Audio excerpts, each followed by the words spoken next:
കലക്കം തൃശ്ശൂരിൽ നമുക്ക് വേണ്ടി അടുത്ത പെർഫോമൻസുമായി എത്തിയിരിക്കുന്നത് പാലക്കാട് നിന്നുള്ള ഒരു കലാകാരിയാണ്. മോളെ പേര് പറ. കൃഷ്ണ ബിനോയ്. കൃഷ്ണ ബിനോയ്. ഭരതനാട്യമാണ്. കോസ്റ്റ്യൂമിൽ നിൽക്കുമ്പോൾ ഏതാണ് ഐറ്റം എന്ന് അങ്ങോട്ട് ചോദിക്കേണ്ട കാര്യമല്ല അല്ലേ? മത്സരം ഇപ്പോഴും പുരോഗമിച്ചുകൊണ്ടിരിക്കുകയാണ്. റിസൾട്ട് വന്നിട്ടില്ല. റിസൾട്ട് വന്നു വിത്ത് എ ഗ്രേഡ്. വാവ്, അടിപൊളി. ആടിടും നടനം ആടിടും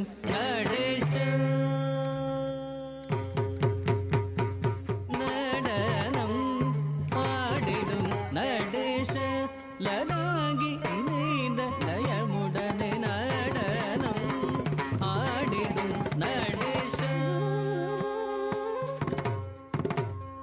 നീ ധനി ദബദനി സാനി ദബദനി ദിഗമ ബദനി സതി ഗരി സനി ഗരി സനി ധനി രേസ സാനി ധനി ധനി ദിഗരി നീ സാനി ദബദനി വിരിസടയനി പുലിയുടയനി ഹരിഹരനു നീ കലിയുലകിൽ നീ കരുണை கடல் നീ പതഞ്ജലി മുനി തൊഴും പദമനി പരമരുമ നടനം ആടിടും നടേശ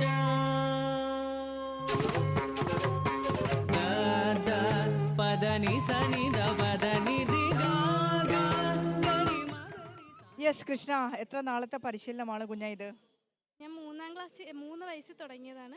ഇപ്പോൾ 15 വർഷമായി പഠിക്കും. 3 വയസ്സിൽ തുടങ്ങിയതാണ്, 15 വർഷമായി. എൻ്റെ അമ്മ, ഇനി ഒന്നും ചോദിക്കാനുമില്ല, പറയാനുമില്ല. അടിപൊളി മോളെ. ഏതായാലും ഇനി കലോത്സവ വേദികളോട് വിട പറയൽ കൂടി ആയിരിക്കും അല്ലേ? +1 ആണോ പഠിക്കുന്നത്? +2 ആണ്. അപ്പം ഇനി ബി സോൺ കലോത്സവങ്ങളിൽ കാണാം. ഓക്കെ മോളെ, all the very best. Thank you.